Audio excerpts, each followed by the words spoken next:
आपने Indian army को जो चूज किया, ये आपका ड्रीम था या you inspired by someone? Most of the kids, उनके अंदर एक यूनिफॉर्म को लेकर एक चार्म और एक सेंस ऑफ डिग्निटी तो होती है. That was there with me also. A mentor came in my life.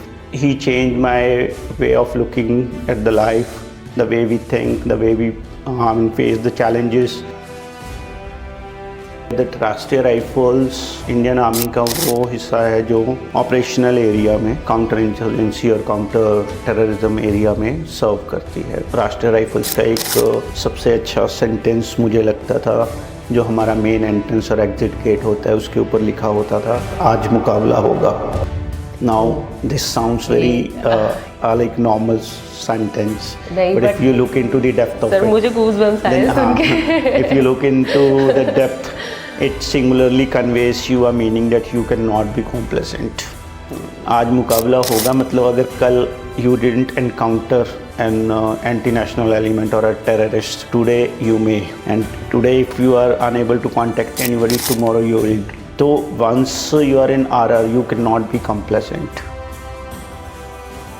अभी हाल फिलहाल एलपीजी गैस को लेकर भी हमारी देश में बहुत बवंडर मचा है. दैट ग्लोबल फ्रंट पे एक ऐसी सिचुएशन है जिस वजह से इट इज़ वेरी ऑब्वियस कि जो बेसिक नेसेसिटी की चीज़ें हैं उसमें कुछ सप्लाई चेन में डिस्टर्बेंस आएगा. आज की डेट में हमारा देश फिर भी एक ऐसी सिचुएशन में है which is better poised than any neighbouring country, which is better poised than any of our so called adversary also in terms of preparation.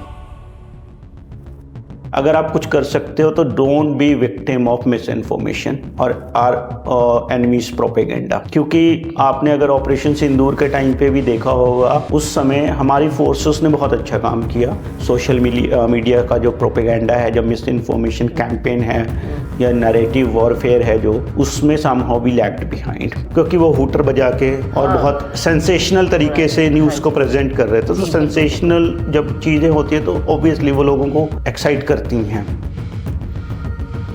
Sir अभी धुरंधर 2 मूवी रिलीज हुई है.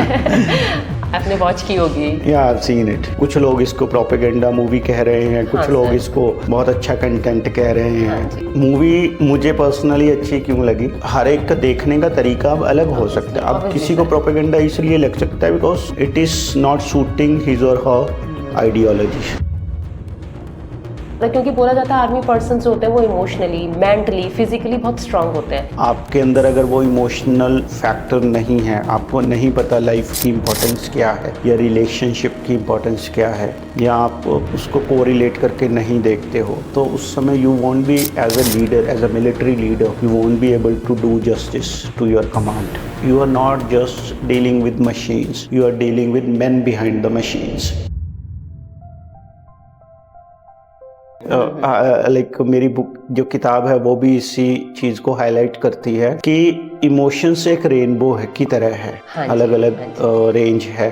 तो सिमिलरली इनकी एक रेंज है और रिलेशनशिप में हमने उस रेंज को समझना होता है. और रिलेशनशिप में और भाई बहन के साथ, माँ बाप के साथ, पेरेंट्स के साथ, और उस रेंज के अकॉर्डिंगली हमने अपने आप को बैलेंस करके चलना होता है. जैसे मैं मतलब मेरी बेटी से हमेशा बोलता हूँ कि बेटे you can have any number of friends. मतलब मुझे खाने पीने पहनने इससे कोई मतलब I have no restriction. First and foremost I want you to be a good human being. और at least you have to understand कि बीइंग अ फादर, अगर मैं कोई ऐसी चीज़ नहीं बता पा रहा हूँ आपको जो बहुत अच्छी होगी, तो एटलीस्ट यू कैन एक्सेप्ट कि मैं आपको कोई ऐसी चीज़ नहीं बताऊँगा जो तुम्हारे लिए गलत होगी.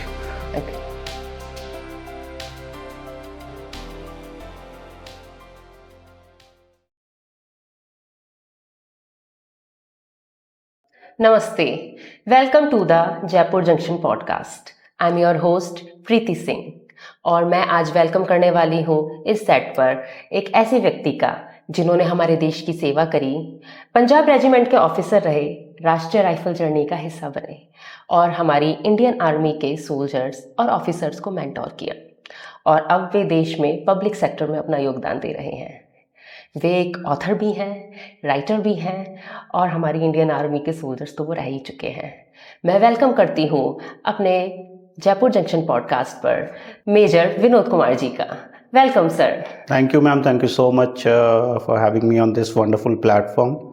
I'm feeling super excited to be here in this pink city, and really looking forward to a very meaningful conversation. Sure sir, even I am very excited to talk to you sir. Thank you, तो हमारी audience भी जानना चाहती है आपके बारे में बहुत कुछ, तो एक छोटा सा इंट्रोडक्शन सर आपके बारे में, ताकि हमारी ऑडियंस जान पाए Okay. आपके बारे में। As you mentioned, I'm Major Vinod, retired. I started my professional journey as an educator. I taught students for 2-3 years. Thereafter, there was an inner calling, and I was motivated enough to join forces. I served for more than a decade, learned all the leadership skills. It was a wonderful journey. We'll talk about it. And currently, I'm working with a public sector undertaking. And parallelly, I have been fortunate enough that I came in company of certain wonderful people. They guided me, they nurtured me, and prepared me to be an author. I have published my 2 books. Both are poetry books. First is Emotions Rainbow, which was published last year. This year I have come up with my second book. Title is Unbridled Volume 1. And currently I'm also working on my third book, which would be Volume 2 of Unbridled. So that's my brief introduction. Okay sir, मुझे ये जानना है आपके बारे में कि आप Indian army को आपने सर्व किया है, तो कई बार ऐसा होता है ना कि इंडियन आर्मी ये चूज करना ऑप्शन हमारी जनरेशन के लिए या हम लोगों के लिए जो नई हमारी न्यू यूथ आ रही है, तो उसमें क्या चैलेंजिंग रहता है, और साथ साथ आप ये भी बताइए अपने बारे में कि आपने इंडियन आर्मी को जो चूज किया, ये आपका ड्रीम था या you inspired by someone? Okay, देखिए, जहाँ तक ड्रीम की बात है ना, तो I think most of the kids, उनके अंदर एक यूनिफॉर्म को लेकर एक चार्म और एक सेंस ऑफ डिग्निटी तो होती है. That was there with me also, but I am first generation in my family who served in Olive Green. So there was no, I would say, standard or a very organized grooming as far as army knowledge is concerned. So मुझे कोई as such कोई वैसे जानकारी नहीं थी, but I was fortunate enough. I appeared for UPSC exam. Parallelly, I was appearing for various other competitive exams. Unfortunately, couldn't make it in UPSC civil services exam, and I worked as a lecturer in botany. Great, sir.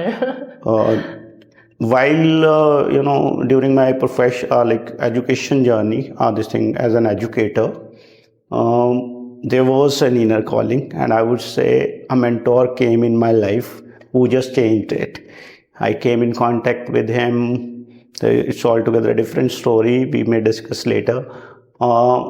He changed my way of looking at the life, the way we think, the way we face the challenges.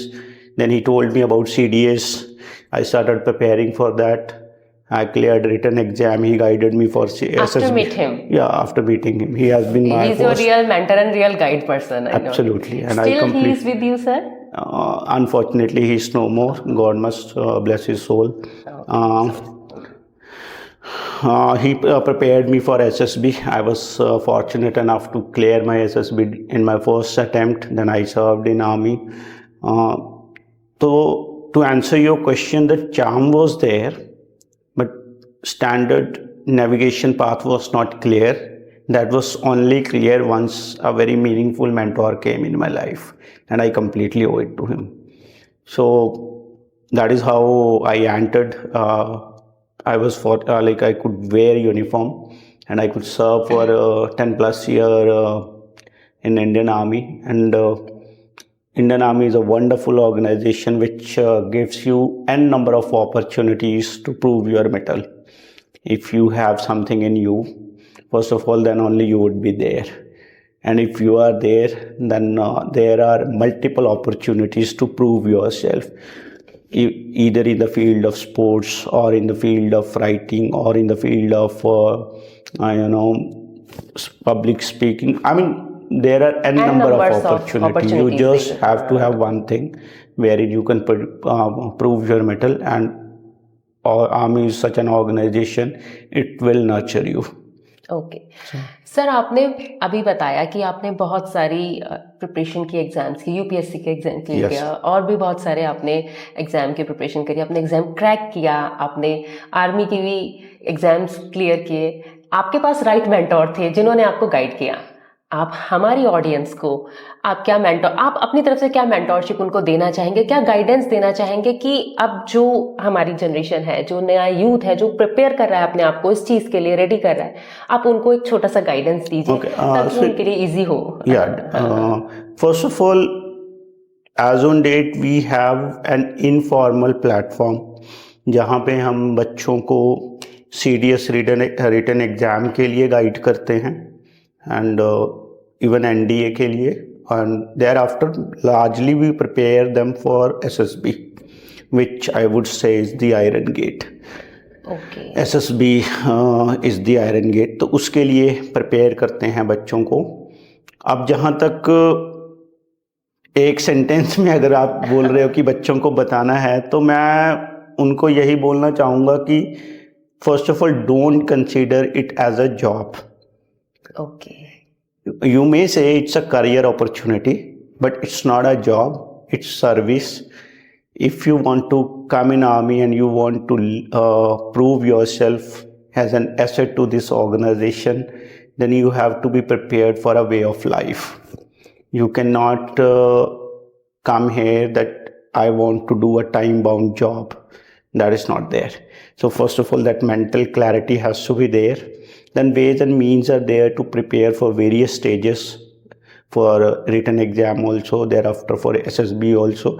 Then there are ways and means how you can tackle those challenging phases during your training at training academies. So that is there. So if I can inspire any one of aspiring student who really want to enter the organization, then my singular advice would be that prepare yourself for a way of life. Okay जैसा आपने बताया कि army में जाना it's not only job, it's completely change कि हमारा thought process भी change कर देती है। हम डिसिप्लिन तो होते ही हैं, लेकिन हमें ये एन नंबर्स ऑफ हमारे अंदर जो आर्ट्स है वो भी बाहर निकल के आती होंगी। अभी आपकी भी एक आर्ट के बारे में सर, मैंने एक नहीं ना एन नंबर ऑफ आर्ट्स आपकी भी सर इस पर भी अभी हम डिस्कस करते हैं।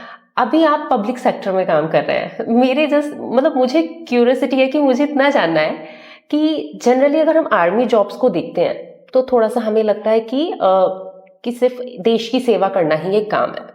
हम नॉर्मली इन चीज़ों को ऐसे ही लेते हैं। अभी आप पब्लिक सेक्टर में हैं, तो जस्ट इतना सा मुझे जानना है कि जब आप पब्लिक सेक्टर में आए, आपने कस्टमर और लोगों के बीच, पब्लिक के बीच रहकर काम किया है, जबकि आर्मी में हम फील्ड ऑफिस जो हमारा जो फील्ड वर्क रहता है हम उस पर ज़्यादा फोकस रहते हैं। तो सर आपके लिए ना इन दोनों में से क्या ज़्यादा इंटरेस्टिंग रहा है? ओके, देखिए इंटरेस्टिंग, हाँ जी, जहाँ तक इंटरेस्टिंग की बात है तो सबसे पहले जो आर्मी है ना, वहाँ पे आपको एक सेट ऑफ रूल्स के हिसाब से काम करना है। There is a chain of command under which you have to perform all your responsibilities. There are SOPs जिनके दायरे के अंदर रह के आपको सारी चीज़ें करनी होती है, चाहे वो आपकी ट्रेनिंग है, चाहे ऑपरेशनल मूव्स हैं, चाहे ट्रुप्स का वेलफेयर है, या कोई भी एक्टिविटी है। There are set rules, you can not think of going beyond them. But having said that, it doesn't mean that there is no liberty. That is called liberty within the command. Yes sir, मुझे लगता है liberty ज़्यादा रहती है। your constructive ideas, your constructive meaningful advices are always welcomed. Command is always ready to receive them and implement them in a most befitting manner. So that liberty is always there. Now, as far as banking part is concerned, see, why I would say army is more interesting personally. I find it more interesting, क्योंकि वहाँ पे आपके पास हर रोज़ कुछ ना कुछ एक नया करने को है। जब आप सुबह उठोगे तो आपको लगेगा कि आज तो सिर्फ PT ही करनी है, उसके बाद there is nothing actually schedule बना हुआ, कुछ लाइंड अप होगा, but something out of the blue will come and suddenly you will start doing that particular thing. Now there may be certain operational things, there may be some administrative things also, maybe some training related events. It means army का जो work है वो कुछ ऐसा नहीं है कि particular आपको जहाँ पे है आपको वहीं करना, आपका डेली कुछ ना कुछ एक नया डेली agenda रूटीन होगा। होती है, डेली रूटीन होती है, बट उसके अंदर कुछ ना कुछ ऐड माइनस होता रहेगा। ओके, वो उसकी जगह पे हो सकता है कुछ और आ जाए सडनली आउट, बिकॉज इसीलिए तो हम अनसर्टेनिटी की बात करते हैं ऑर्गेनाइजेशन में। हाँ जी। कि uncertainty not in negative connotation, uncertainty उस तरीके से है कि आप उन सब चैलेंजेस के लिए आपको प्रिपेयर किया गया है, आप कैसे फेस कर रहे हो, it has come to it is knocking right at your doorstep, so you just face it, so that is there. Now as far as banking is concerned, I won't say it's not interesting. I strongly believe that one has to be receptive enough, then you can learn from any place, any person, any organization. So I have been always that bent of mind that if I am working with a public sector undertaking now, I give my 100%. तो interesting चीज़ों आपको हो सकता है उस तरीके से ना लगे, but I am blessed that I am part of this organisation now and I am getting time for my family, for myself, and I'm getting time to pursue my writing skills. So that is also possible only because I'm serving in this organization now. So both are interesting in their different manner. But yes, if I have to choose one, then definitely army is more interesting. Great sir, great. आप army person है तो army choose करेंगे। अब इससे sir ये question इसलिए था ताकि हमारी जनरेशन आ रही है उनको भी एक क्लैरिटी मिले, क्योंकि कई बार बस लोगों ने आर्मी को सिर्फ डिसिप्लिन ही समझा हुआ है। सर जो नए एज के बच्चे हैं वो तो यही समझते हैं ना आर्मी का मतलब डिसिप्लिन, और बहुत ही आपने बताया कि उनके कुछ कमांड्स रहते हैं उसके अकॉर्डिंग उनको काम करना पड़ता है। बट हाँ, ये एक बहुत बड़ी बात कही है आपने कि बहुत सारी चीज़ों के लिए वो मेंटली और फिजिकली हमको रेडी करती है कि हम अपने टास्क को कैसे। See, discipline is integral part of armed forces and इसको इंटीग्रल रहना भी पड़ेगा, बिकॉज हाँ सर, जब आपके पास एक ऐसा मिशन है विच में कॉस्ट लाइव्स, जब आपको पता है कि आप इनएनिमेट चीज़ों के साथ नहीं डील कर रहे हो, सिर्फ आप लाइव्स के साथ डील कर रहे हो, और आपके एक छोटे से डिसीजन के ऊपर कुछ भी ऐसी चीज़ हो सकती है जो फेटल हो सकती है, तो उस समय आपको एक सेट ऑफ रूल्स बनाना पड़ेगा। हाँ, सिचुएशन कंटिजेंसीज आती रहेंगी, बट एक लार्जर सेट ऑफ रूल्स बनाना पड़ेगा जिसको पूरी ऑर्गेनाइजेशन एक तरतीब के हिसाब से चलेगी। तो अगर आप डिसिप्लिन को सिर्फ उसी कॉनोटेशन में देखना चाहते हो तो you can see it, but I personally believe discipline is part of this organization and it is very much required, and you will agree अगर डिसिप्लिन नहीं होगा किसी और ऑर्गेनाइजेशन में भी नहीं होगा। You forget about any organisation, just be like if we are driving on road, if we don't follow the rule, keep yourself onto left side, you know what kind of chaos it would cause. तो discipline is required, otherwise आप चीज़ों को जो आपने objective रखे हैं उस हिसाब से नहीं कर पाओगे। Agree sir. सर आप राष्ट्रीय राइफल जर्नी का हिस्सा भी रह चुके हैं। यस सर, उसके बारे में कुछ बताएं सर। ओके, सबसे पहले जो ऑडियंस को I am sure they must be aware that राष्ट्रीय राइफल्स इंडियन आर्मी का वो हिस्सा है जो ऑपरेशनल एरिया में काउंटर इंसर्जेंसी और काउंटर टेररिज्म एरिया में सर्व करती है, जो अपनी ड्यूटीज़ करती है। तो it's very very serious business. Exactly sir. It's not कि आप वहाँ पे कैजुअल अप्रोच लेके कुछ भी नहीं कर सकते हो। You can't even have your meals being casual. तो मैं पहले भी कई बार बात करता हूँ कि जो राष्ट्रीय राइफल्स का एक सबसे अच्छा सेंटेंस मुझे लगता था, जो हमारा मेन एंट्रेंस और एग्जिट गेट होता है उसके ऊपर लिखा होता था, आज मुकाबला होगा। Now this sounds very like normal sentence, but if you look into the depth of it, मुझे goosebumps आए सुन के। if you look into the depth it singularly conveys you a meaning that you cannot be complacent. आज मुकाबला होगा, मतलब अगर कल you didn't encounter an anti-national element or a terrorist, today you may. And today if you are unable to contact anybody, tomorrow you will. So once you are in RR, you cannot be complacent. There is no space for complacency. You have to be on your toes when you are operating outside, when you are going for LRP, when you are doing normal patrolling, or for that matter, even if you are moving from place A to place B for any administrative purpose also, then also you have to be on your toes, fully prepared, ready to react. Okay sir, आज की जो condition चल रही है, हम अभी 2026 में जब से हमने एंटर किया है, हालांकि चीज़ें तो पहले से ही हम 2025 से देखते आ रहे हैं हमारी इंडिया में, अब 26 तक आते आते हालात ऐसे आ रहे हैं हमारे देश में भी कि हम वॉर की स्थिति में, ऐसा लगता है कि कभी भी आ सकते हैं। इजराइल और ईरान का जो वॉर है वो चल ही रहा है। अभी हाल फिलहाल LPG गैस को लेकर भी हमारी देश में बहुत बवंडर मचा है, बहुत हाल ऐसा हुआ है कि इस पर आप क्या बताना चाहते हैं कि क्योंकि इस चीज के बारे में ना बहुत सारे लोगों को, कई बार मैं ऐसा तो नहीं कहूंगी कि मीडिया हमेशा गलत होता है, मीडिया सही होता है, लेकिन कई बार कुछ इन्फॉर्मेशन हम तक गलत तरीके से भी पहुंचाई जाती है। Absolutely. सर, तो आप थोड़ा सा इसके बारे में। That is why I would like to answer your question in 3 parts. First of all, first part of your question was कि we are living in a kind of scenario when wars are happening very frequently. Very frequent. See, I believe, I may be wrong, I'm not very like some authority to say this, but yes, based on my little experience, I can tell you, we always live in these kind of situations. Only thing is, now we are more informed. You can say we are either more informed or more misinformed. तो ऐसा नहीं है कि पहले instances नहीं होते थे, ऐसे इंसिडेंट्स होते हैं, बट अब उसकी रीच ज़्यादा हो गई है, स्पीड बढ़ गई है वाइडर ऑडियंस तक पहुंचने की, जिस वजह से चीज़ें बहुत जल्दी शिफ्ट हो रही हैं. Obviously war is never a good idea. It always cost, it's always very very expensive for the generation which is going through it and for upcoming generations also. So war कोई मजाक नहीं है. तो definitely it's a challenge. Now as you mentioned that at global front also various challenging things are happening.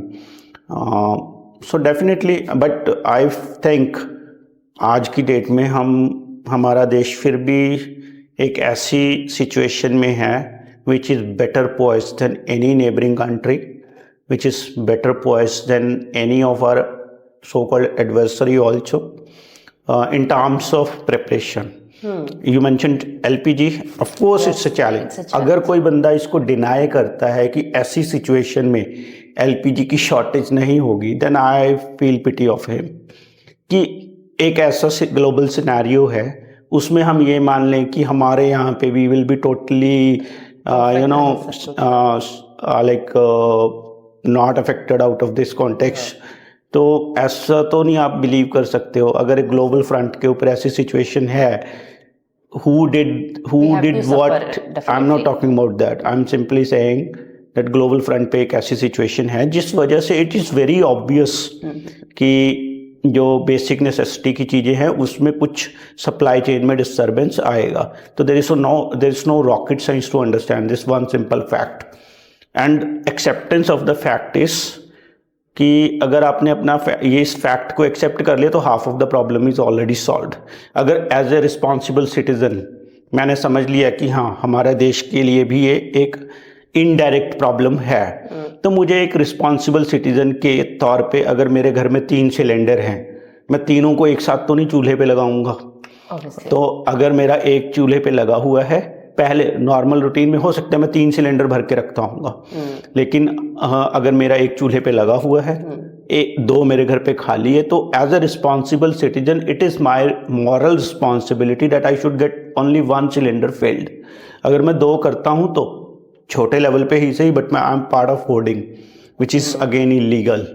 तो challenge है, I am not denying. मतलब मैंने as a citizen also face किया है। मैंने अपने घर के लिए सिलेंडर बुक किया है और मैं एक हॉस्पिटैलिटी इंडस्ट्री में भी रह के आ चुका हूँ 1-2 दिन के लिए। तो ऐसा जो एक चल रहा है कि बहुत शॉर्टेज है, बहुत केओस है, मे बी कुछ पार्ट्स में हो सकता है due to supply chain disruption issues आ रहे होंगे, बट ऐसे इश्यूज आते हैं। आप मुझे बताइए कि अगर कुछ भी नॉर्मल रूटीन से हटके चीज़ होती है तो चीज़ें डिस्टर्ब नहीं होंगी। तो we have to be prepared for that rather than making unnecessary hue and cry and getting victim of misinformation. We should prepare ourselves और उतना ही करना है जिससे मतलब मेरे नेबर को भी कोई एडवर्स इफेक्ट ना हो। अगर हम इतना सा भी सोच लेना कि यार मैंने 2 सिलेंडर, एक मेरा लगा हुआ है, एक मेरे घर पे है, तो 1.5-2 महीने का मेरा काम हो गया है, तो you have done your job rather than criticising this government और एनी पर्टिकुलर पॉलिटिकल लीडर और any way of working style. तो उससे कोई सल्यूशन नहीं निकलेगा, उससे हम प्रॉब्लम का पार्ट बन जाएंगे। We are not making any significant contribution और even a minuscule contribution to solve the problem. Okay sir, अभी हालांकि ये प्रॉब्लम सॉल्व, न्यूज़पेपर में हमने पढ़ा कि ये प्रॉब्लम भी सॉल्व हो गया है जो एलपीजी का था, बट कंडीशन अभी भी यही है हमारे साथ में कि हमारे साथ अभी ऐसा लग रहा है कि क्योंकि और कंट्रीज में वॉर चल रहा है तो हमारे इंडिया में भी कभी भी कुछ भी हो सकता है। एज ए नॉर्मल पर्सन और एक ह्यूमैनिटी के थ्रू हमें वैसे एक दूसरे की हेल्प करनी चाहिए, पर जनरली हम इस चीज से पहले खुद के साथ इतना इन्वॉल्व हो जाते हैं कि नहीं, पहले हम खुद को रखना पसंद करते हैं। आप थोड़ा सा गाइड कीजिए कि अगर ऐसी सिचुएशन बन भी जाती है तो हम बेसिक लेवल पे क्या क्या प्रिपरेशन करके रखें, वॉर लाइक सिनेरियो, हाँ ओके, करके रखें, और साथ में हम दूसरों को भी हेल्प कर पाए। ऐसा ना हो कि लोग परेशान ज्यादा हो जाते हैं और उस चक्कर में कई बार चीजें खराब ही हो जाती हैं। First of all thank you so much for asking this question. It's most relevant question not only for previous or upcoming generations but this very generation, especially our growing kids. See, as I mentioned earlier also, that war is not some fancy scenario. It's very very serious job, it's very very serious matter, it costs us heavily. तो जब भी अगर कोई ऐसी inescapable situation होती है, चाहे वो फॉर हमारे नेबरिंग कंट्रीज में या किसी अलग दूसरे देशों में हो रही है, तो हमें अलग तरीके से प्रिपेयर करना है। मान लीजिए हम खुद उसको डायरेक्टली फेस करें, जैसा कि हमने ऑपरेशन सिंदूर के टाइम पे किया। उस समय आपके सवाल का जवाब मैं इस तरीके से देता हूँ कि उस समय as a normal responsible citizen हमारा बिहेवियर क्या होना चाहिए था। देखिए, पॉलिटिकल एजेंडा क्या है, पॉलिटिकल विल क्या है, आप और मेरे इस मैटर के ऊपर डिस्कशन करने से आई डोंट थिंक कुछ ज़्यादा फर्क पड़ने वाला है। वो चीज़ें हमारे लेवल से ऊपर होती हैं। अब अगर आप एक रिस्पॉन्सिबल सिटीजन हो और अगर आपके अंदर देश के प्रति जरा सी भी भावना है, तब आप उस समय के लिए एटलीस्ट, वैसे तो it should be inbuilt, but चलो एनीवे, एटलीस्ट उस सिचुएशन में अगर आप कुछ कर सकते हो तो don't be victim of misinformation और आर एनिमीज प्रोपेगेंडा। क्योंकि आपने अगर ऑपरेशन सिंदूर के टाइम पे भी देखा होगा, उस समय हमारी फोर्सेस ने बहुत अच्छा काम किया। Militarily we had all kind of edge over our adversary, but we have to accept it and we should not hesitate in accepting this fact that psychologically और मे बी सोशल मीडिया का जो propaganda है, जब miss information campaign है या narrative warfare है, जो उसमें समहाउ वी लैग्ड बिहाइंड। और उसके पीछे रीज़न क्या है? रीज़न बहुत सिंपल है, we fell for wrong information, we fell for commercial news channels, we fell for any WhatsApp forward. Okay. Rather than trusting official statements, we kept on trusting, we kept on अब उस पर भी मैं बात करता हूँ मेरे दोस्तों से, जब कभी बात होती है तो उसके पीछे अलग रीज़न है। जैसे मान लीजिए जब वो ऑपरेशन चल रहा था उस समय people were watching all sort of commercial news channel, reason behind क्योंकि वो हूटर बजा के और बहुत सेंसेशनल तरीके से न्यूज़ को प्रेजेंट कर रहे थे। तो सेंसेशनल जब चीज़ें होती हैं तो ऑब्वियसली वो लोगों को एक्साइट करती हैं, बट उस समय जो रिक्वायर्ड थी एज ए रिस्पॉन्सिबल सिटीजन, और अगर इसको हम फ्यूचर में इम्प्लीमेंट कर लेते हैं अपनी जनरेशन के अंदर, तो वो रिक्वायर्ड था कि आप सिंपली जो एक्सटर्नल अफेयर मिनिस्ट्रीज के ऑफिशियल्स और हमारे यूनिफॉर्म्ड ऑफिशियल्स जब आते थे और वो मीडिया ब्रीफ देते थे, उसमें जो भी जितनी इन्फॉर्मेशन रिक्वायर्ड थी उतनी वो दे रहे थे। उससे ज़्यादा आपको और मेरे को ज़रूरत ही नहीं है जानने की। आप क्यों जानना चाहते हो सब कुछ? जितना जरूरी है आपके लिए जानना, देश की सुरक्षा के लिए जानना, उतना वो बता रहे हैं। Just understand that fact. उससे ज़्यादा आपने क्या करना है जान के? आपने कुछ उसके ऊपर पीएचडी करनी है या you want to write something over it? तो उसका तो फिर कोई उसका कोई फिर लॉजिकल एंड नहीं है। सिंपल फैक्ट ये है कि as a responsible citizen we have to understand कि ऐसे क्रिटिकल टाइम्स के ऊपर राइट मोमेंट नैरेटिव वॉरफेयर, हाँ, नैरेटिव वॉरफेयर बहुत बड़ा रोल प्ले करता है। तो we should not fall victim as victim to these kind of misinformation campaigns. दूसरा, उस समय जब ऐसी कोई सिचुएशन आती है तो सिविल डिफेंस का बहुत इम्पॉर्टेंट रोल होता है। तो जो सिविल एडमिनिस्ट्रेशन की तरफ से मैनेज किया जाता है, तो अगर कोई वॉलंटियर होता है तो definitely one should participate. I myself participated as an ex serviceman. तो अब जिस जगह से मैं आता हूँ, जहाँ जो मेरा वर्क प्लेस है, वहाँ पे भी एक एडवर्सरी का न्यूट्रलाइज हुआ था एरियल दिस थिंग वेपन। तो उस समय एडमिनिस्ट्रेशन से पहले लोग इकट्ठा हो गए वहाँ जाके। Now tell me, first of all it is very dangerous. हाँ। Secondly, what exactly you want to do after seeing it? Can you do something about it? No. Nothing. So not required. तो civil defence में रह के आप अगर इतना भी कर लोगे कि नहीं यार, मतलब इस समय हमारा काम है हम घर में रहें, हमारे आसपास अगर कोई ऐसी सिचुएशन होती है तो उसमें उस समय हम सही जगह पे सही लोगों को कांटेक्ट करके अपना फर्ज निभाएं। इतनी सी अवेयरनेस चाहिए, बाकी तो चलो नॉर्मल चीज़ें वो चलती रहती हैं। सर, अभी आपने बताया कि हम लोग कई बार सोशल मीडिया के नरेशंस जो उनके हमें मिलती हैं, कई बार इन्फॉर्मेशन मिस इन्फॉर्मेशन होके भी मिलती है। इस पर सर आप क्या बोलना चाहेंगे? क्योंकि मैं ये जानना चाहती हूँ कि कई बार ये सोशल मीडिया क्या आर्मी पे कुछ प्रेशर क्रिएट कर देता है?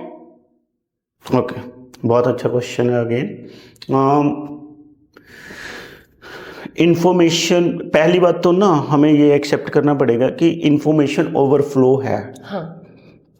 देखो, एक मैं हमेशा डिस्कस करता हूँ कि in order to cure a disease, first of all you have to accept कि हाँ ये डिजीज़ है। तो अगर हम इस चीज़ को इस हमारी आर्म्ड फोर्सेस की टर्म्स में देखें, सोशल मीडिया का, तो आपने देखा होगा कि most of the platforms are not authorised in armed forces. आप उसको व्यू कर अभी कुछ रूल्स चेंज हुए हैं जिसके बाद आप उसको देख सकते हो, but you can not post anything, you can not share it.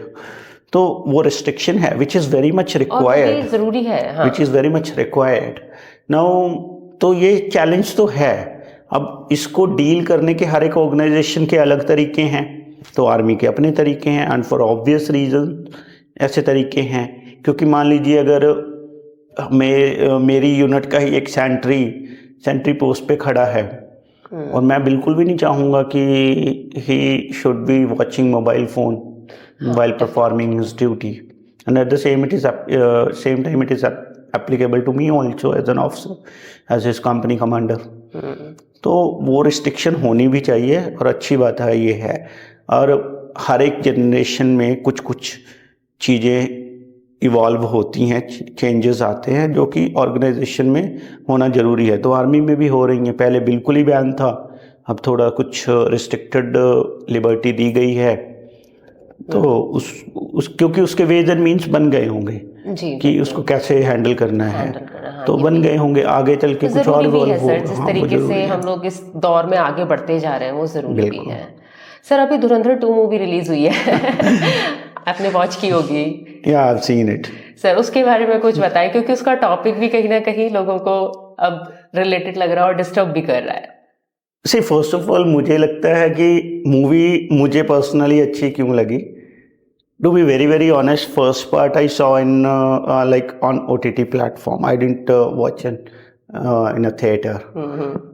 But then a friend of mine strongly recommended me that maybe you found it average reason क्योंकि तुमने OTT पे देखा है, तो next time watch it in cinema theater. So this time I watched, of course, देखिए अब अगर आप मेरे को मुझसे आपने ये सवाल उस हिसाब से पूछा कि कुछ लोग इसको प्रोपेगेंडा मूवी कह रहे हैं, कुछ हाँ, लोग सर। इसको बहुत अच्छा कंटेंट कह रहे हैं, हाँ जी। अगर आपका सवाल उस डायरेक्शन में है तो मेरा जवाब है कि कोई चीज़ प्रोपेगेंडा है या कोई चीज़ फैक्ट है, उसको कौन डिसाइड करता है? तो उसको कौन, जैसे मान लीजिए अब मेरा लाइफ स्पैन में मैंने कुछ एक्सपीरियंस किया है, मैंने कुछ चीज़ें देखी हैं, अगर एक स्टोरी फॉर्म में उनको लिंक करके पेश किया जा रहा है, एक ऐसी स्टोरी बनाई गई है जिसमें 5-6 इंस्टेंसेस इस 10-15 साल की ड्यूरेशन के इतने बढ़िया तरीके से लिंक करे गए हैं, तो I don't think it's a bad story. Otherwise अब तक मैं जो भी मुझे लगता है मूवीज़ होती थी उसमें एक पर्टिकुलर इंसिडेंट होता है, उसके ऊपर 2-2.5 घंटे की मूवी बनती है उस पूरे इंसिडेंट को डिस्क्राइब करने के लिए। बट ये मुझे लगा कि इस मूवी में 5-6-7 इंस्टेंसेस ऐसे हैं जिनको कोलैबोरेट करके एक स्टोरी बनाई गई है। अब देखो हर एक का देखने का तरीका अब अलग हो सकता है। अब किसी को प्रोपेगेंडा इसलिए लग सकता है because it is not suiting his और her ideology, political ideology, social ideology और व्हाटएवर हो जाती हैं। बट अगर आप इसको एज एन एंटरटेनमेंट देखते हो और एज बाउंड एंटरटेनमेंट के हिसाब से देखते हो, जो कि है, सेंसर बोर्ड ने एज बाउंड दिया है। बॉलीवुड मोस्टली एंटरटेनमेंट इंडस्ट्री ही है, उसका अगर आप उसको एंटरटेनमेंट हिसाब से देख रहे हो और आपका टेस्ट वैसा है इन्वेस्टिगेटिव मूवीज़ देखने का या एक्शन मूवीज़ देखने का, तो I don't think there is anything bad about the movie. But ठीक है, हर एक इंडिविजुअल का अपना टेस्ट होता है उस मूवीज़ के प्रति, बुक्स के प्रति, है ना, OTT प्लेटफॉर्म के ऊपर वेब सीरीज़ को लेके हो सकता है। तो अब किसी एक पर्टिकुलर मूवी को प्रोपेगेंडा बोल देना जस्ट बिकॉज कि वो किसी एक पर्टिकुलर आइडियोलॉजी के साथ अलाइन नहीं करती है, तो I don't think it's a very wise idea. जो आज की डेट में कॉम्पिटेंट अथॉरिटी है, they have seen the movie, they have passed the movie with required cuts और whatever, now it is there in public domain, so let's accept it.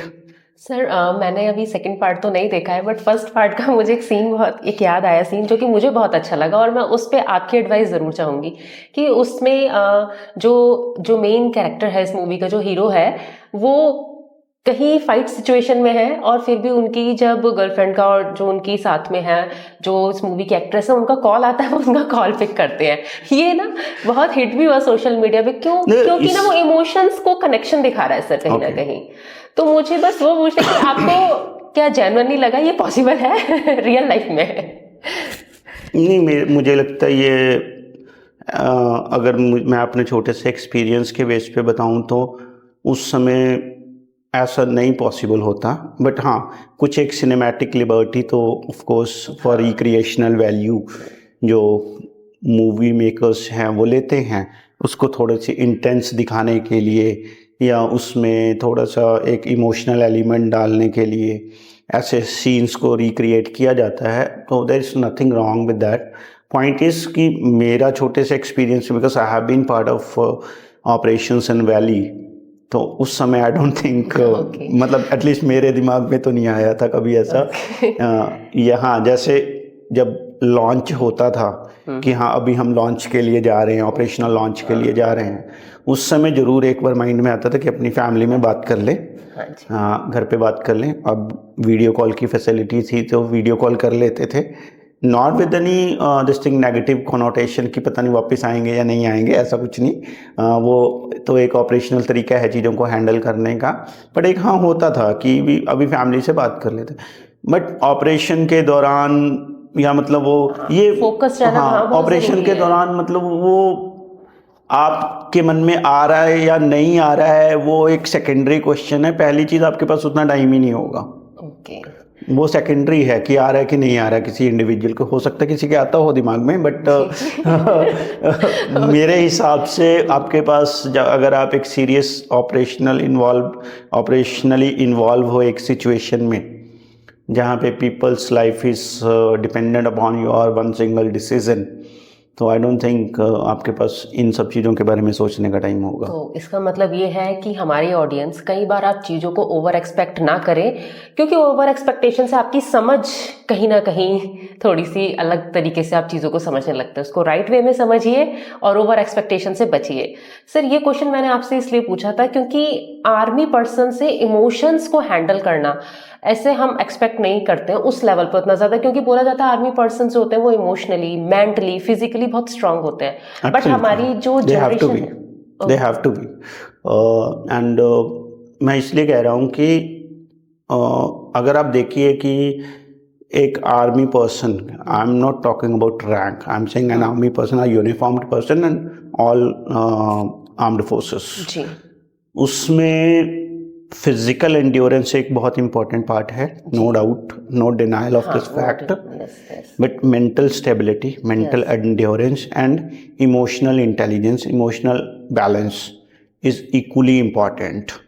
Reason behind army में and for that matter any organisation, उसमें you are not just dealing with machines, you are dealing with man behind the machines.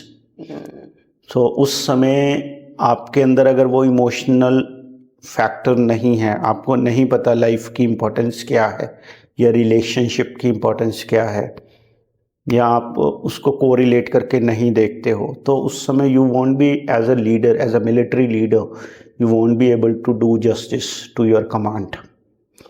मेरे under मान लीजिए as a company commander अगर 100+ soldiers हैं, तो I have to be emotionally intelligent, I have to be emotionally balanced to understand the requirement of 120 people. Accordingly, I'll be able to plan their leave. Accordingly, I'll be able to ensure that their professional grooming is done in a befitting manner. Accordingly, I'll be able to prepare them for second innings once they retire from army. So as a company commander, all these responsibilities are there with me. These are part of my job.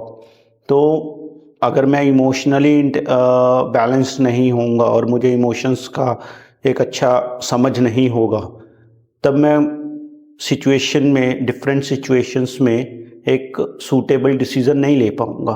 तो no doubt army persons are very emotional, but emotional होने का मतलब ये कतई नहीं है कि वो गलत जगह पे गलत इमोशन शो करेंगे। उनको बैलेंस उनको करना पता है, उनको पता हाँ। होना चाहिए। कुछ हो सकता है कि एंड ये सारी चीज़ें हम of course during course of our journey सीखते हैं, अलग अलग सिचुएशंस आती हैं। Anger is not at all a bad emotion, तो बट आपने किस जगह पे अपना एंगर एक्सप्रेस करना है, that is the question. Similarly, love is not a good or it's not about good or bad emotion. It's simply that you understand कि who is sitting in front of me, with whom I am dealing, and what exactly is the situation on ground. Accordingly, you express your emotion. Okay sir, जो हमारी आज की generation है वो emotions को कई बार लगता है कि वो लोग अंडरस्टैंड भी नहीं कर पाते हैं, हैंडल नहीं कर पाते हैं, और इस चीज़ का ब्लेम कई बार हम अपने पेरेंट्स पे या फिर अपने पार्टनर्स पे देने लगते हैं। आप सर इसके बारे में क्या रिलेशनशिप? हाँ, इसमें कोई डाउट आपने बोला कि आप इमोशंस को भी इक्वली बैलेंस कर लेते हैं, और ये बैलेंस करना बहुत बड़ा टास्क है। अब अगेन आई वुड से कि इमोशंस को अगर रिलेशनशिप के साथ लिंक करके हम देख रहे हैं, तो रिलेशनशिप इज़ ऑलवेज म्यूचुअल। जब मैं म्यूचुअल कह रहा हूँ, I am not exactly saying that it is give and take, I am saying that आपको अपने पार्टनर की और जब मैं ये पार्टनर कह रहा हूँ तो I am not singularly talking about male female relationship, I am talking all kind of relationships. तो आपको different kind of emotions you are dealing with, और उसमें अगर आप उन सभी रिलेशनशिप में इमोशंस को सिर्फ ब्लैक एंड वाइट फॉर्म में देखोगे या उनको आई वुड से कि एक्सट्रीम लेफ्ट और एक्सट्रीम राइट की फॉर्म में देखोगे तो कभी ना कभी किसी ना किसी सिचुएशन में कन्फ्रंटेशन होगा और वो प्रॉब्लम्स आएंगी लाइफ में। अगर हम इसको एक स्पेक्ट्रम की फॉर्म में देखें, एक रेनबो जैसे है, लाइक मेरी बुक जो किताब है वो भी इसी चीज़ को हाईलाइट करती है कि इमोशंस एक रेनबो है की तरह है, इसमें अलग शेड्स हैं, कलर्स ठीक हैं है, डिफरेंट। हाँ, उसके जैसे हम पढ़ते थे वेब के और हाँ अलग अलग रेंज है, तो सिमिलरली इनकी एक रेंज है और रिलेशनशिप में हमने उस रेंज को समझना होता है और रिलेशनशिप में और भाई बहन के साथ, माँ बाप के साथ, पेरेंट्स के साथ, और उस रेंज के अकॉर्डिंगली हमने अपने आप को बैलेंस करके चलना होता है। अब जहाँ तक इस जनरेशन को आपने बोला कि हैंडल करने में दिक्कत आ रही है, उसके पीछे again I would say it's about time and space. मुझे लगता है कि हर एक जनरेशन के पास कुछ ना कुछ चैलेंजेस होते हैं और over a period of time उसका वो सल्यूशन मिलता है। बट अनफॉर्चुनेटली आज हम ऐसी जनरेशन में रह रहे हैं और मतलब अनफॉर्चुनेटली भी नहीं कहना चाहिए, हम एक ऐसी जनरेशन का पार्ट हैं जिसमें जो एवोल्यूशन का प्रोसेस है वो थोड़ा सा रिलेटिवली फास्ट हुआ है, चीज़ें बहुत जल्दी चेंज हो गई, जिसमें सल्यूशन मिलने के लिए जो टाइम लगना था वो टाइम हमें उतना भी मिला नहीं है। तो we are like in between कि प्रॉब्लम ऑलरेडी हमारे सामने खड़ी है और अभी हम उस सल्यूशन को ढूंढ नहीं पाए हैं, तो we are part of that generation. अब जो जनरेशन, जिस जनरेशन ने स्मार्टफोन हाथ में इतना इजीली एक्सेसिबल है, ओपन सोर्स के ऊपर सब कुछ अवेलेबल है, तो जो चीज़ें पहले किसी एज बाउंड मैनर में अवेलेबल होनी चाहिए थी वो सारी चीज़ें अब ओपन प्लेटफॉर्म के ऊपर इजीली एक्सेसिबल हैं। तो जब कोई चीज़ उम्र से पहले मिल रही है तो वो डेफिनेटली कुछ ना कुछ इमोशनल टर्मोइल क्रिएट करेगी। जब वो इमोशनल टर्मोइल क्रिएट होगा तब उनको अभी वो मैच्योरिटी होगी नहीं कि इस तरह की इमोशन को हैंडल करने के लिए whom should I access, और मुझे कैसे इसको मेलो डाउन करना है या इसको डील करना है इस सिचुएशन को। तो ये प्रॉब्लम आती हैं। तो we are part of that generation, no doubt, and we must accept it. I am father to one daughter, तो आई कैन ईजिली अंडरस्टैंड कि ये प्रॉब्लम है, इसको एक्सेप्ट करना ज़रूरी है। अब इसका सॉल्यूशन क्या हो सकता है, जो देखो exact solution I can not say कि क्या होगा, वो time will tell that, but मुझे लगता है कि जो चीज़ आप बहुत ईजिली अवेलेबल कर दोगे अपने बच्चे को, अपनी जनरेशन को, तो वो उसकी पहले तो वैल्यू नहीं समझ में आएगी उसको। दूसरा, फिर वो उस समय उसको वो चीज़ मिल गई शायद जिसकी उसको अभी ज़रूरत नहीं थी। या मोबाइल फ़ोन है। हाँ। अगर कोविड के टाइम पे रिक्वायरमेंट था, ऑनलाइन क्लासेस थी, सब कुछ था, तो बच्चों को इजी एक्सेस मिल गया, जिस वजह से we are facing all this problems.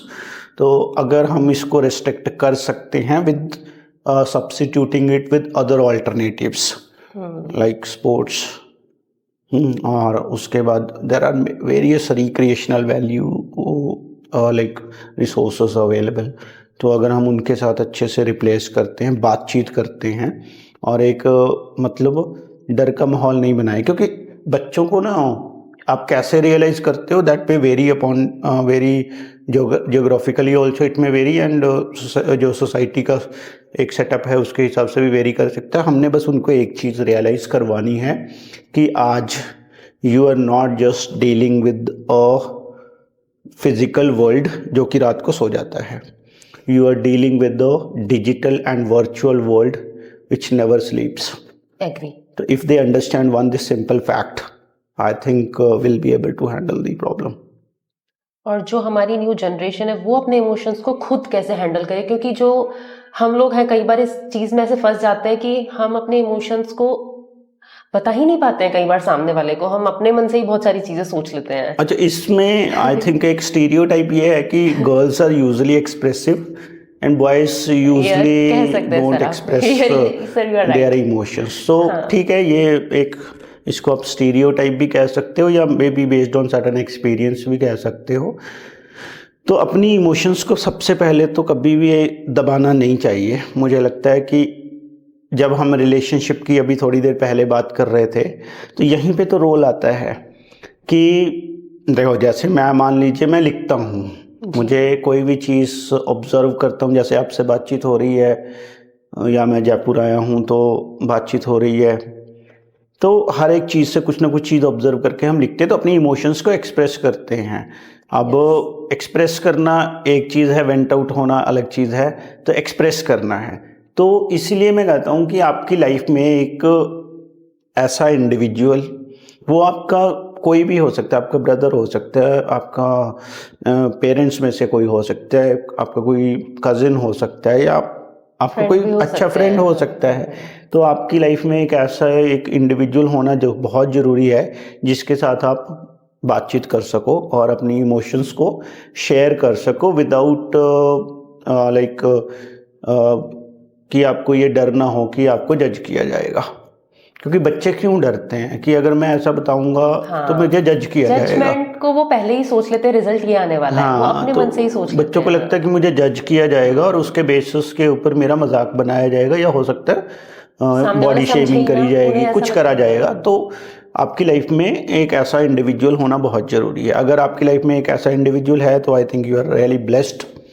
तो मेरी लाइफ में है ऐसे मेरे सीनियर सबल्टन हैं, I have some good friends जिनके साथ मैं बिल्कुल अनफिल्टर्ड तरीके से बात कर सकता हूँ, मुझे ज़्यादा फ़िल्टर लगाने की ज़रूरत नहीं है, जो मन में है वो बोल सकता हूँ। तो एक ऐसा पार्टनर अगर आपके पास है तो आई थिंक इमोशंस एक्सप्रेस करके हम उसको हैंडल कर सकते हैं, और मैनेज करना है इसको, इमोशंस को दबाना नहीं है। एज के हिसाब से, एक्सपीरियंस के हिसाब से, आप किस इन्वायरमेंट में रह रहे हो उसके हिसाब से इमोशंस तो होंगी। अब उनको कैसे मैनेज करना है, that is what we need to learn. तो ऑडियंस, आपने समझा जो सर ने बताया। अब इसमें हमें खुद पे काम करना है, ना कि चीज़ों को ओवरथिंक करके किसी बैड साइड या सुसाइड की तरफ जाना है। नहीं, खुद पे काम कीजिए। आपकी लाइफ में कोई पार्टनर होना चाहिए, वो पार्टनर कोई भी हो सकता है, बस आपको अपनी फीलिंग को शेयर करना है।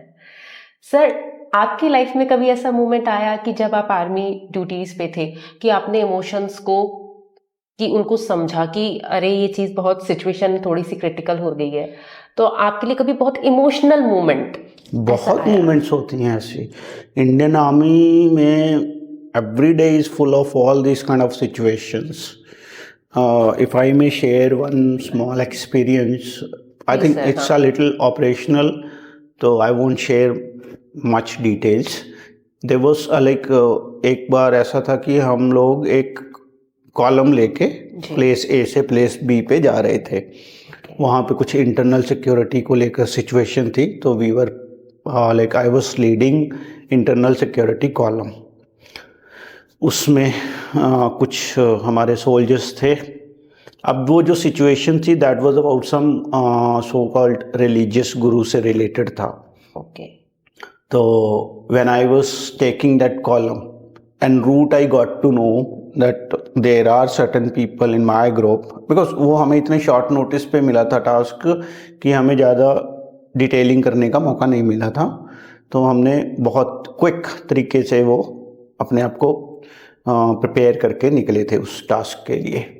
तो रास्ते में मुझे पता चला था कि जो मेरा ग्रुप है या मेरी टीम है उसमें से there are certain people who themselves are follower of that individual for whom we are going there.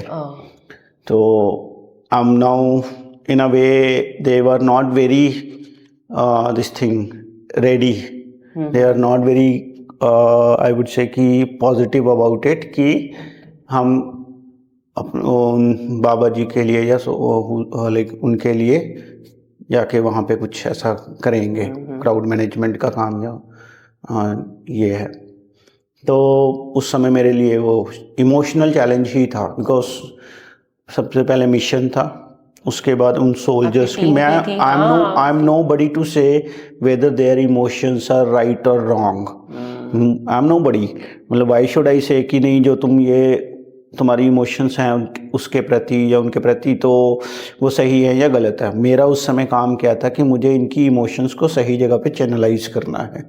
As a company commander मुझे उनको बताना था कि of course you have your own this thing liberty, I am not dictating that, but now since you are wearing uniform and we have been tasked by our company, our commanding officer, we have to go there and control the situation which is going beyond control to civil administration and local police. So that is why we have been tasked there. So हमारे संस्था में, हमारी organisation में एक चलती है नाम नमक निशान, कि आपने अपनी यूनिट के नाम के लिए, आपने जिस यूनिट का नमक खाया उसके लिए, और आपकी यूनिट का जो निशान है उसके लिए ये टास्क करना है। आप अपने खुद के लिए नहीं कर रहे हो, मेरे लिए नहीं कर रहे हो, किसी लिए नहीं कर रहे हो, तो you are part of this organisation, you have to do. तो then they were not only ready, and let me accept it, they performed far better than anybody else. Great, sir. So that is the thing, when you channelize the emotions in right direction. So emotions are never bad, emotions are good. Simple thing is you understand when it is required, why it is required, and how much it is required. Sir, आपने लिखना कब से शुरू करा? इसके बारे में कुछ बताएं। मुझे लगता है कि लिखने का शौक़ मुझे बचपन से ही था। I have been writing since my childhood days. उस समय I used to write for my school magazine, then graduated to college magazines, and when I was serving as an educator thereafter, then also I used to contribute in my modest capacity. और army में जब मैं commission हुआ उस समय I would say I mean various opportunities wherein I polished my language and I could express myself in a different manner. Not in terms of poetry, but yes, क्योंकि उस समय हम अलग अलग तरह की सिचुएशंस को डील करते थे, ट्रेनिंग से रिलेटेड, ऑपरेशंस से रिलेटेड, ट्रुप्स वेलफेयर से रिलेटेड, फिर कुछ एडमिनिस्ट्रेटिव सिचुएशंस होती हैं, फिर आप फायरिंग करने जा रहे हो, कुछ भी, मतलब बहुत सारी सिचुएशंस हैं। जब आप इतनी सारी सिचुएशंस को अलग अलग नज़रिए से, अलग अलग तरीके से देखते हो, तो आप उनके बारे में कुछ लिखते हो। तो उस तरीके से मतलब एक जो यू फाइलिंग एंड डॉक्यूमेंटेशन जो होता था वो आपने अपने राइटिंग स्किल्स, उससे मुझे बहुत हेल्प मिला। एक डॉक्यूमेंट बिग टास्क होता है। तो उससे थोड़ी सी लैंग्वेज पॉलिश हुई और सोचने का जो एक दायरा था वो बढ़ा, और लिखने का शौक़ जैसे था तो कुछ ना कुछ ऑर्गेनाइजेशन के पीरियोडिकल्स वगैरह में भी कंट्रीब्यूट करते रहते थे। Currently I am working as I mentioned in PSU, तो यहाँ पे भी बहुत सारे पीरियोडिकल्स निकलते हैं, तो I keep contributing for those periodicals also. But as far as publishing journey, this thing author journey is concern, so I completely owe it to my senior subaltern. He is still a serving officer, so I'll refrain taking his name, but I completely owe it to him. जब मैं निकला था army से तो उस समय मेरे पास थी अच्छी खासी कलेक्शन थी मेरी खुद लिखी हुई पोएम्स की, different range of poems, reflective poems हैं जो ज़्यादातर। तो जब मैंने वो उनको पढ़ाया तो ही has been my first reader and first constructive critic. तो उन्होंने मुझे टास्क दिया इन अ वे कि you have to publish your book, your poems are really good and I think it must reach wider audience. तो पहले एक self doubt रहता है एक नए ऑथर में, मेरे ख्याल से रहता होगा कि नए ऑथर के मन में कि यार सच में क्या मेरा कंटेंट पब्लिश करने लायक है या नहीं है। लिखना तो है ही, लिखते तो शुरू से ही थे, बट फिर देन आई एम फॉर्चुनेट कि I enjoy company of certain very significant people in my life जो सच में अच्छी एडवाइस देते हैं और बिल्कुल इम्पार्शियल होके और किसी भी तरीके से जजमेंटल ना होके एडवाइस देते हैं। तो उन्होंने बोला कि भी हाँ ठीक है, you must approach certain publishers. तो this is how I published my first book. Then एक अच्छा मुझे लगा, इसके बाद then I started enjoying it in a way कि भी हाँ अभी मुझे सेकंड बुक भी लिखनी है, पोइट्री में ही लिखनी है, और इसमें मैंने कुछ एक प्रोजेस भी ऐड करे हैं. तो this is how this journey is continued. I am thoroughly enjoying it. I am not talking about monetary gains और something. I am simply saying that it gives me utmost satisfaction and I thoroughly enjoy it. Okay sir, 2021 में आपकी book emotions rainbow आपने No, that came in 24. Emotions rainbow. Yeah, Emotions Rainbow came in 24. Unbridled Volume 1 came in 25, November 25. Okay. And now I am ready with my Volume 2, which I am looking forward would be out in June 26. June 26. Okay sir, emotions rainbow वाली book के बारे में आप कुछ बताएं, क्योंकि आपने अभी जिक्र किया कि आप मोस्टली पोएटिक वे में लिखते हैं. हाँ. तो आपकी इमोशंस रेनबो जो बुक है ये भी पोएटिक वे में लिखी हुई है? Absolutely, both are my poetry books. Okay. क्योंकि हमने इमोशंस के ऊपर इतनी बात की है, तो I think this book is an apt reply to all those questions. If you read it, it has a range of poetry जो अलग अलग रिलेशनशिप्स के बारे में है.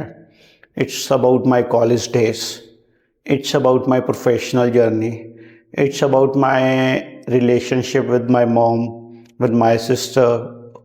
तो not just boy or girl kind of poetry. It is like it's about how I feel when I first wore the uniform, and then when I first encountered an operational situation.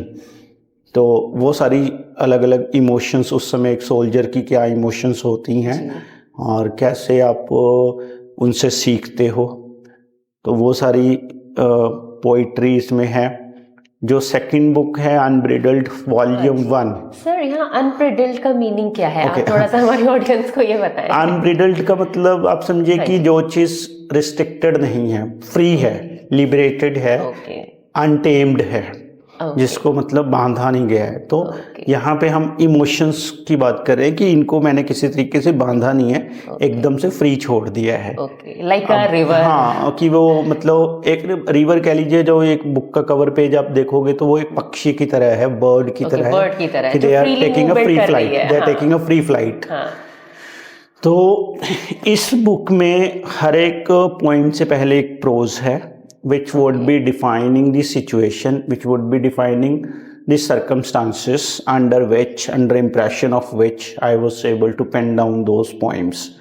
So once you read that prose, it will give the idea to a reader कि ये poem किसके बारे में है और किस situation में लिखी गई है.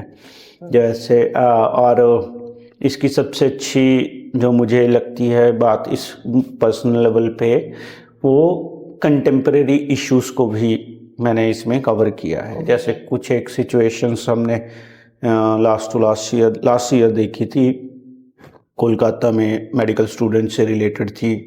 फिर कुछ एक सिचुएशंस ऑपरेशन सिंदूर के दौरान जैसा हमने डिस्कस किया जी. जो कंटेम्प्रेरी कुछ एक चीज़ें थी ना, तो I had gone up little beyond my this thing routine. वो इमोशंस का जो मैं एक सेट पैटर्न फॉलो करता था, हाँ, जो मैं उस पैटर्न को फॉलो करता था, उसको मैंने थोड़ा सा ब्रेक करने की कोशिश की है.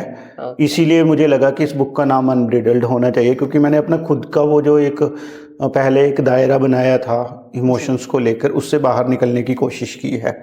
तो अब ये इतनी पोइम्स थी मेरे पास कि मैं चाहता तो इसको एक ही वॉल्यूम में कंप्लीट कर सकता था. बट देन आई थॉट कि जो इस बुक में जो पोइम्स हैं उनका जॉनरे अलग है, और जो दूसरी अभी वॉल्यूम 2 में आएंगी वो मैं अभी आपसे यही पूछने वाली थी कि आपने वॉल्यूम 2 निकाला, तो ऐसा क्या है जो वॉल्यूम 1 को वॉल्यूम 2 से थोड़ा सा वो अलग करता है बिल्कुल. As a reader you will yourself realise once you go through initial 2-3 pages. इस बुक में हमने ज़्यादा बात की है लव और लाइफ के बारे में. In the first part I have mentioned it that it is capturing whispers of life and loudest echoes of love. तो बेसिकली लव एंड लाइफ की बात की गई है, जबकि जो सेकंड पार्ट होगा उसमें हम ज़्यादा जो सोसाइटी से रिलेटेड चीज़ें हैं जिनको मैंने डे टू डे बेसिस पे ऑब्जर्व किया है, नेचर के बारे में है. जैसे अगर मैं आपको एक एग्जांपल दूं तो कैसे एक छोटी सी चीज़ आपको लिखने के लिए क्लिक कर देती है कि मेरा जो घर अभी जो मेरा वर्क प्लेस पे घर है उसके बाहर एक प्लांट है। We have always heard about touch me not plant, कि जब आप उसको टच करते हो तो वो उसके लीफ फोल्ड हो जाते हैं। लेकिन I notice, I being a botanist, I botany का स्टूडेंट रहा हूँ, फिर भी मतलब मैंने फर्स्ट टाइम नोटिस किया कि मेरे घर के बिल्कुल साथ में एक पौधा है जो जब तक उसके ऊपर सनलाइट पड़ रही है तब तक तो उसके लीव्स बिल्कुल ऐसे खुले हुए हैं, लेकिन जैसे ही वो लास्ट लाइट होती है तो सडनली मैंने रियलाइज़ किया कि अरे इसके लीव्स तो फोल्ड हो जाते हैं रात के टाइम पे। ये तो मैंने कभी नोटिस ही नहीं किया था इससे पहले। तो ऐसी छोटी छोटी चीज़ें जो मैं अपनी लाइफ में ऑब्जर्व करता हूँ, गॉड हैज़ बीन काइंड कि मुझे थोड़ा सा चीज़ों को ऑब्जर्व करना, लोगों से इंटरेक्ट करना और नई नई चीज़ें सीखने का एक रहता है। तो और साथ में आप वाकई में ब्लेस्ड है कि क्योंकि ये सब चीज़ें मैंने भी नोटिस करी है कि कुछ बहुत सारे प्लांट्स होते हैं जिनकी लीव्स क्लोज आती है, बट आपने बताया कि आपने इसको भी मेंशन किया है बुक में, और ऐसा नहीं, और मैं कह रहा हूँ ना कि वो सारी चीज़ें ना आप उसको उससे पहले आपने नज़र से गई होंगी बहुत बार, बट उस समय वो चीज़ें आपके दिमाग में क्लिक नहीं करी हैं। बट सर हमारे अंदर वो टैलेंट नहीं है ना कि हमारे पोएटिक वे में लिख दे। हाँ मतलब वो देखिए वो आई वुड से कि वो थोड़ा सा गिफ्टेड भी होता है। हाँ जी। और लार्जली ये होता है कि आप जिस तरह के माहौल में रहे हो, तो अगर आप लिखने में मान लीजिए कि आप उनको पोएटिक तरीके से नहीं रिफ्लेक्ट कर पा रहे हो तो आई एम श्योर आपके पास कुछ एक ऐसी आप बातचीत करके बहुत अच्छे से एक्सप्रेस कर पाते होगे, या 100 लोगों के सामने बोल के ज़्यादा अच्छे से एक्सप्रेस कर वो तो डिपेंड करता है ना कि आपने शुरू में कैसे इस जर्नी को परस्यू किया है। तो समहाउ मुझे लगता है कि मैं बोल भी सकता हूँ लोगों के सामने और लिख के मैं उसको ज़्यादा अच्छे से एक्सप्रेस कर पाता हूँ। और since I write in English तो ऐसा नहीं है कि मैं सोचता भी इंग्लिश में ही हूँ। अब इसमें भी आप you will be very surprise to know my mother tongue is Punjabi, my work place is in Haryana, I deal in Hindi and I write in English. तो जब भी मेरे दिमाग में कोई वर्ड आता है तो ऑब्वियसली वो मेरी मदर टंग में आता है, मेरी माँ बोली में आता है, और उसके ऊपर फिर मैं उसको जब मैं सोचने लगता हूँ उसके बारे में तो मुझे राइमिंग जो होती है या फिर उसका जो रिफ्लेक्शन होता है वो इंग्लिश में हो जाता है। तो दैट इज़ मतलब ठीक है। सर हम इतनी देर से इमोशंस के बारे में बात कर रहे हैं, मेरे दिमाग में एक क्वेश्चन और है, और ये जनरेशन के हिसाब से ही है कि आज की नई जनरेशन के लिए सबसे बड़ा चैलेंज क्या है? ओके, आई वुड से कि नई जनरेशन के लिए नहीं, इस जनरेशन के लिए इस जनरेशन क्या चैलेंज है, जो अभी हम इस लिवलीहुड में है। हाँ जी, देखो इमोशंस की तो हमने आई थिंक बहुत बातचीत की है। मुझे पर्सनली लगता है, since I am my self a father, मुझे लगता है कि आज की इस जनरेशन में हम लोग parenting is a very big challenge, absolutely a big challenge. Reason मैं उसके पीछे बता दूं, जैसे मैंने आपको पहले भी बताया कि हर एक जनरेशन के अपने चैलेंजेस होते हैं और एक over a period of time उसके सॉल्यूशंस बनते हैं, बिल्कुल बनते हैं। सोसाइटी अपने आप को उस हिसाब से इवॉल्व करती है और जनरेशंस उस चैलेंजेस को अपने साथ उस तरीके से एडजस्ट करती है या उनको ओवरकम करती है। लेकिन इस समय जो हम चैलेंज फेस कर रहे हैं वो है वर्चुअल वर्ल्ड का चैलेंज, जो हमारी जनरेशन फेस कर रही है, हमारे बच्चे फेस कर रहे हैं, एज ए फादर हम लोग फेस कर पा रहे हैं कि अगर हम 100% रिस्ट्रिक्शन लगा देंगे, बंद कर देंगे, बिल्कुल ऑब्स्ट्रक्ट कर देंगे, then also we are not doing the right thing. और अगर हम एकदम से लिबरेट कर देंगे, बिल्कुल ही छोड़ देंगे, then also there are I mean associated challenges which may go in wrong direction. तो ये जो बैलेंस करना है, आई थिंक पर्सनली मुझे लगता है कि एज ए फादर मुझे, जैसे मेरी बेटी है, ये बैलेंस करने की जो एक ट्रिक है या आप इसको एक आर्ट कह लीजिए, वो हमें एज ए पेरेंट सीखनी पड़ेगी। अदरवाइज़ हम अपने बच्चों को शायद उस तरीके से नहीं ग्रूम कर पाएंगे जैसे हमारे पेरेंट्स ने हमें ग्रूम किया था, जिस समय डिस्ट्रैक्शंस उतनी ज़्यादा नहीं थी। चैलेंजेस थे, उनके अपने चैलेंजेस थे, बट डिस्ट्रैक्शंस के सोर्स बहुत लिमिटेड थे। अभी डिस्ट्रैक्शंस बहुत ज़्यादा हैं, नो डाउट अपॉर्चुनिटीज़ भी ज़्यादा हैं, बट उस अपॉर्चुनिटीज़ तक पहुंचने के बीच का जो रास्ता है उसमें बहुत सारी डिस्ट्रैक्शंस है। तो हम कैसे अपने बच्चों को, स्टूडेंट्स को फोकस रखें जी। कि वो एटलीस्ट अपने पेरेंट्स को, अपने टीचर्स को, जो भी उनके मेंटोर हैं, उनकी बात को सिर्फ इस तरीके से देखें कि एटलीस्ट ये बंदा मेरा बुरा नहीं चाह रहा होगा। जैसे मैं मतलब मेरी बेटी से हमेशा बोलता हूँ कि बेटे you can have any number of friends, मतलब मुझे खाने पीने पहनने इससे कोई मतलब I have no restriction. First and foremost I want you to be a good human being, और at least you have to understand कि बीइंग अ फादर, अगर मैं कोई ऐसी चीज़ नहीं बता पा रहा हूँ आपको जो बहुत अच्छी होगी, तो एटलीस्ट यू कैन एक्सेप्ट कि मैं आपको कोई ऐसी चीज़ नहीं बताऊँगा जो तुम्हारे लिए गलत होगी। बट एक आपका सोशल मीडिया का फ्रेंड है जिसको आप मिले भी नहीं हो, देखा भी नहीं है, उसके ऊपर आप तो इतना भी नहीं ना रिलाई कर सकते हो कि वो जो बात कर रहा है वो एक्चुअली में सही है या गलत है उसके लिए। तो हमने अपने बच्चों को थोड़ा सा उस तरीके से ग्रूम करना है। और जब हम सोशल मीडिया की बात कर रहे हैं या इस चैलेंज की बात कर रहे हैं, तो इसमें वो सारी चीज़ें इंटीग्रल हो जाती हैं। हाँ जी, हाँ। कि हमको ये बच्चों को समझाना पड़ेगा कि जो आपके हाथ में मोबाइल फ़ोन है, अगर आपने इसमें अपनी एक फ़ोटोग्राफ खींच ली है या एक वीडियो बना लिया है या एक वीडियो कॉल के दौरान कुछ वीडियो बना लिया है और आप ये सोच रहे हो कि हमने उसको अपने मोबाइल से डिलीट कर दिया है, तो ये डिलीट हो गया है, तो एक्चुअली में ये नहीं हुआ है। Then we are sadly mistaken. We need to make them understand, we have to make them understand कि it is there, it will remain there. कोई भी एक नॉर्मल जो हैकर होगा, जो इस मैटर में डील करता होगा, वो उसको 5 मिनट में रिट्रीव कर सकता है। Agree sir. तो हम AI वर्ल्ड की तरफ बढ़ रहे हैं। इसलिए हम लोग को as a parent we have to be more responsible and we have to make our kids more responsible कि वो जो भी देखते हैं, क्लिक करते हैं या किसी के साथ शेयर करते हैं, वो ये मान के शेयर करें, वो उस एक्टिविटी को वो ये मान के चलें कि it is becoming a history, a digital history. तो we have to be prepared for that.